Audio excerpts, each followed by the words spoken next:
పెద్ద పెద్ద కంపెనీలు సీఈఓస్, బిజినెస్ లీడర్స్ కూడా ఒక అసెస్మెంట్ చేస్తారు వీళ్ళకి ఏ స్కిల్స్ రావని.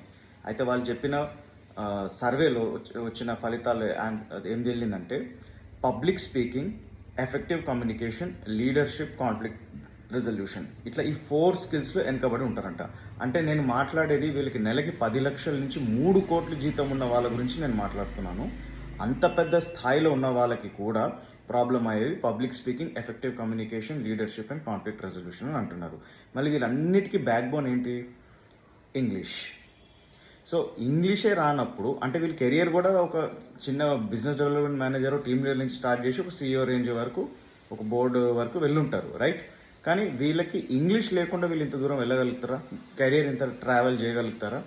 సో మనిషి డబ్బు చేయాలని అనుకుంటున్నాడు in job through a career. అది మీరు గవర్నమెంట్ జాబ్లో ఉన్నా, ప్రైవేట్ జాబ్లో ఉన్నా. మీరు ఒక హైకోర్టు జడ్జి ముందు పోయి ఒక లాయర్గా మీ కేసుని ప్రజెంట్ చేయాలన్నా, ఒక పోలీస్ స్టేషన్లో ఒక రైటర్గా ఉండి మీరు కేసు రాయాలన్నా, ఒక సాఫ్ట్వేర్ ఇంజనీర్గా మీరు ఒక క్లయింట్తో ఇంగ్లీష్లో సంభాషించాలన్నా, ప్రాజెక్ట్ గురించి కన్వే చేయాలన్నా, సో మీ దగ్గర ఎన్ని స్కిల్స్ ఉన్నా, మీరు కాంపిటేటివ్ ఎగ్జామ్స్కి ప్రిపేర్ అవుతున్న స్టూడెంటే ఉన్నా, మీరు అర్థం చేసుకోవాల్సింది ఏంటంటే ఇంగ్లీష్ లేకుండా గ్రోత్ అండ్ మనీ లైఫ్లో రాదు. ఎందుకంటే ఆపర్చునిటీసే అలా లింక్ అయి ఉంది. I'm talking about job related persons. Okay, so business చేస్తున్నారంటే బిజినెస్కి ఇంగ్లీష్ అవసరం లేదు, ఏం అవసరం లేదు, that's a different story. But if you're very serious about job, promotion, career, growth, incentives, on job opportunities, ఇవన్నీ ఇంగ్లీష్కి లింక్ అయి ఉంది. సో ఈ పాయింట్ అర్థమైంది కదా. నా ఇక్కడ మీరు ఆలోచించాలంటే అయితే ఆ English speaking results, public speaking results ఎట్లా రావాలి? సో అందుకని నేను ఏదో స్పోకెన్ ఇంగ్లీష్ కోర్స్ అని తయారు చేయలేదు. స్పీకింగ్ ల్యాబ్ కోర్స్ చేసినప్పుడు నా ఇంటెన్షన్ ఏముండే అంటే I have to deliver 4 things.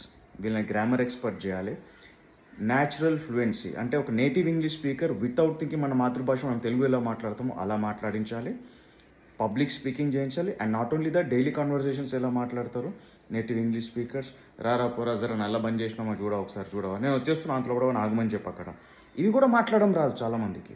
And ఇలా ఇంగ్లీష్ మీడియం స్టూడెంట్స్ కూడా రాదు మాట్లాడడానికి చాలామంది. ఇలాంటి నిజమైన ఇంగ్లీష్ స్పీకింగ్ రిజల్ట్స్ కావాలంటే మీరు స్పీకింగ్ ల్యాబే చేయాలి. ఇట్లాంటి రిజల్ట్స్ ఎవరు డెలివర్ చేయట్లేదు. ఏ ఇన్స్టిట్యూట్, ఏ యూట్యూబ్ ఛానల్, ఏ బుక్ ఇట్లా ప్రాసెస్ పనిచేయదు. ఇది practical, this works. First foundation ఇచ్చి మీతోనే ఇట్లా మాట్లాడిస్తాను. మీరు నిజంగా కెరియర్ గ్రో చేయాలి, మనీ చేసుకోవాలి, ప్రమోషన్ సంపాదించాలి, దీనివల్ల మీకు రెస్పెక్ట్ అండ్ ఆపర్చునిటీస్ పోతున్నాయంటే మీరు ఖచ్చితంగా స్పీకింగ్ ల్యాబ్ చేయాలి. నేను చెప్పిన కోర్స్ వర్క్ అండ్ హోంవర్క్ చేసి మీరు ఇలాంటి రిజల్ట్స్ సంపాదించుకోవాలని సిన్సియారిటీ మీలో ఉంటే నేను ping me on WhatsApp to take admission in this batch.